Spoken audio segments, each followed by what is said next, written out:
So you might have read the topic for this week's newsletter about the new productive power of being lazy and thought, where does this fit in? Because Ellie's been chatting about habits and a new habit challenge, and now I'm talking about how great it is to be lazy. So let me explain, but I promise this is a great power that we all need to exercise more often, and it's something that I am working on as well. So I had a coaching client, Carly, who had been very much a corporate girl, loved going into head office, working long hours, etc., etc. And when COVID came, she was working more from home. And she found that her natural body clock shifted.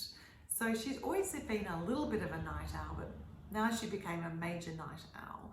She used to sleep in the morning and then exercise and then start her work a little later once she'd done some homeschooling for her kids. And it worked really, really well. But it was definitely a shift from dropping the kids off at childcare and then heading into the office.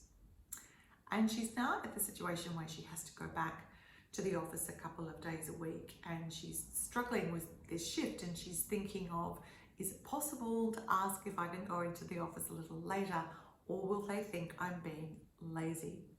Now, being lazy usually has negative connotations of you're not ambitious, or you're not trying hard enough, or lazy is not necessarily seen as a good thing. However, the great news is that science has shown you can be a lot more creative when you're not doing something. Let me explain.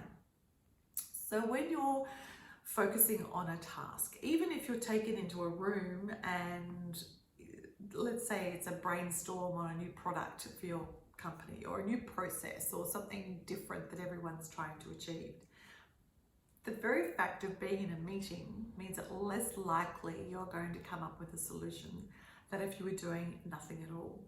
And I remember years ago, there was a great survey done at Google saying that most people had their best ideas about work in the shower, which led to them having all these different breakout rooms and places where people could just go and lie in a beanbag and think. And scientists call this off-task thinking.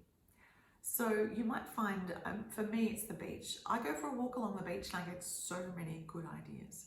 Now, that could be labeled as lazy, but in fact, it becomes remarkably productive. So that's certainly something to build into your day.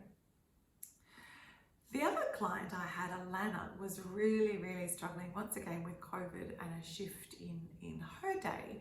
She was used to getting out of bed at 5 o'clock and going for a run, like clockwork. Never had a problem hitting snows, never had any challenges with this glorious run, which she loved every morning. And then ironically, when she was forced to work at home 5 days a week, when technically it should have been easier to get up and go for a run, she struggled. She struggled with the motivation to even get out of bed in the morning. And when I saw her, she was getting quite depressed. What she saw was a slide into not being her usual active, bubbly, extremely productive self.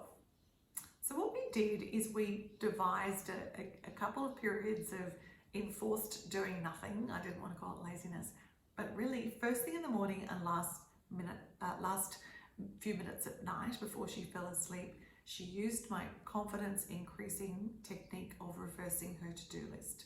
So in the morning, as soon as she woke up, whatever time that was, because she didn't feel like setting her alarm, she was struggling with that, it was to reflect on the highlights of the day before, reflect on everything she did get done, and that boosted her feelings, gave her a positive flood of emotion, so it was easier to get out of bed and just get started.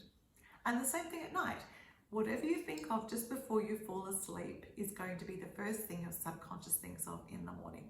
So if you fall asleep thinking, I'm so useless because I didn't get this done, or I'm so stressed about everything I have to do tomorrow, you're going to wake up with that feeling. It's like keeping a tab open on your computer, then closing the lid and you open it again in the morning and it's there. So I practiced those two things with Alana, and we're getting there. She's getting up and going for a walk in the morning. She's not back to her pre-COVID self. I don't think any of us are at the moment, and you know, that's okay. The things have shifted, and the most important thing is that she's harnessing the power of positive emotion to stop, reflect, recharge, and then move forward. So if you're ever berating yourself because you think you're being lazy, turn it into off-task thinking and see what great ideas you come up with. And above all, be kind to yourself. I'll see you next time.